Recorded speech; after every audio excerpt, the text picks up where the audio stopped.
দর্শক, বন্যা পরিস্থিতির খবরাখবর জানবো আমরা। ভোলা থেকে যুক্ত হচ্ছেন সহকর্মী ছোটন সাহা। ছোটন যুক্ত হচ্ছেন।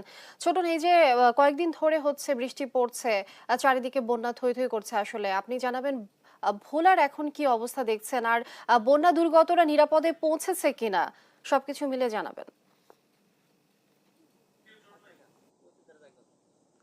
লিনিয়া, আজকে কিন্তু 8 দিন ধরে এই যে বলা যায় যে জোয়ারের পানির যে দুর্ভোগ সেটি কিন্তু উপকূলের বাসিন্দা পোয়াচ্ছেন।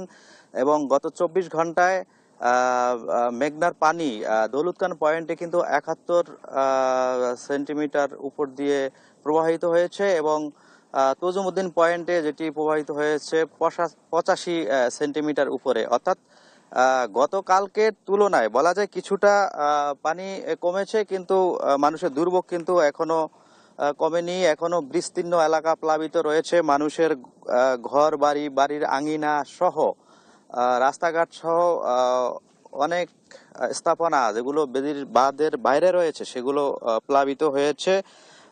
যদিও ভারতীয় যে উজানের পানির ঢল সেটির প্রভাব এই মুহূর্তে পানি উন্নয়ন বোর্ড বলছিল যে পুরোপুরি পড়েনি, তবে আগামী 2-1 দিনের ভারতীয় পানির যে প্রভাব সেটি ভোলার উপকূল প্রবাহিত প্রভাব পড়তে পারে, এবং সেই ক্ষেত্রে যে স্থায়ী যে জলাবদ্ধতা, স্থায়ী যে বন্যা সেটির সৃষ্টি হতে পারে, এমনটি আশঙ্কা পানি উন্নয়ন বোর্ডের পক্ষ থেকে করা হয়েছে।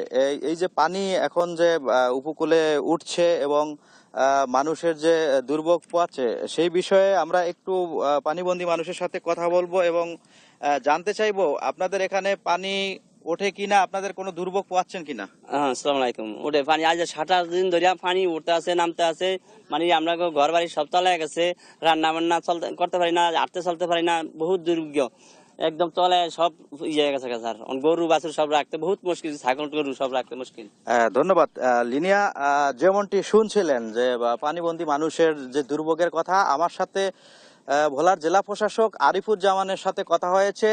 তিনি বলছিলেন যে এই যে পরিস্থিতি চলমান, এই যে বন্যা পরিস্থিতি সেটি তারা পর্যবেক্ষণ করছেন, এবং উপজেলা পর্যায়ের নির্বাহী কর্মকর্তাদের কিন্তু বিষয়টি মনিটরিং করতে বলেছেন। এবং তিনি বলছেন যে যদি এটি স্থায়ী বন্যার সৃষ্টি হয় সেক্ষেত্রে তারা এই যে দুর্গত এলাকার মানুষের জন্য ত্রাণ সহায়তার দিবেন, এমনটি বলছিলেন। একই সাথে তারা যে যে প্রস্তুতি সেটি নিয়েছেন, তিনি বলছিলেন যে স্বাস্থ্য বিভাগকেও বিষয়টি মনিটরিং রাখতে বলা হয়েছে, এবং তাদের যে প্রস্তুতি সেটি তারা নিয়েছেন। শুধুমাত্র তারা অপেক্ষা করছেন যে এটি আরো খারাপের দিকে যায় কিনা, সেই বিষয়টি কিন্তু তারা জেলা প্রশাসক আরিফুজ্জামান বলছিলেন। এবং আমরা সকালে আজকেও ঘুরেছি উপকূলের যে সমস্ত জনপদ রয়েছে, বিশেষ করে বাঁধের বাইরে রয়েছে যে সমস্ত জনপদ, নিচু এলাকায় যে সমস্ত জনপদ রয়েছে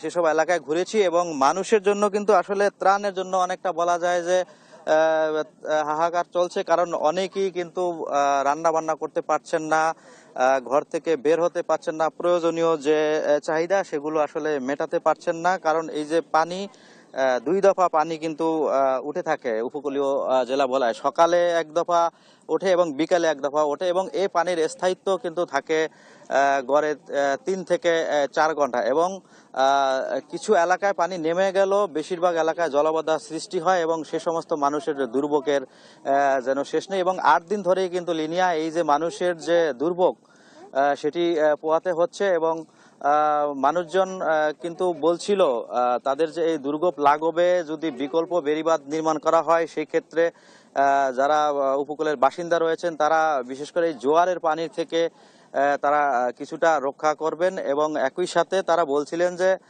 যেহেতু তাদের এলাকাগুলোতে খাদ্য এবং বিশুদ্ধ পানির সংকট দেখা দিয়েছে, তো সেই হিসেবে তারা ত্রাণ সহায়তাও কিন্তু চেয়েছেন।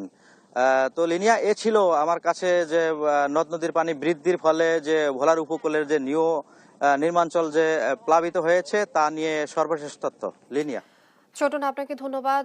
আমরাও চাই আসলে সবাই সাবধানে থাকুক, নিরাপদে থাকুক। আহ, দর্শক, ছোটন আমাদের সহকর্মী ভোলা থেকে জানাচ্ছিলেন বন্যা পরিস্থিতির খবরাখবর।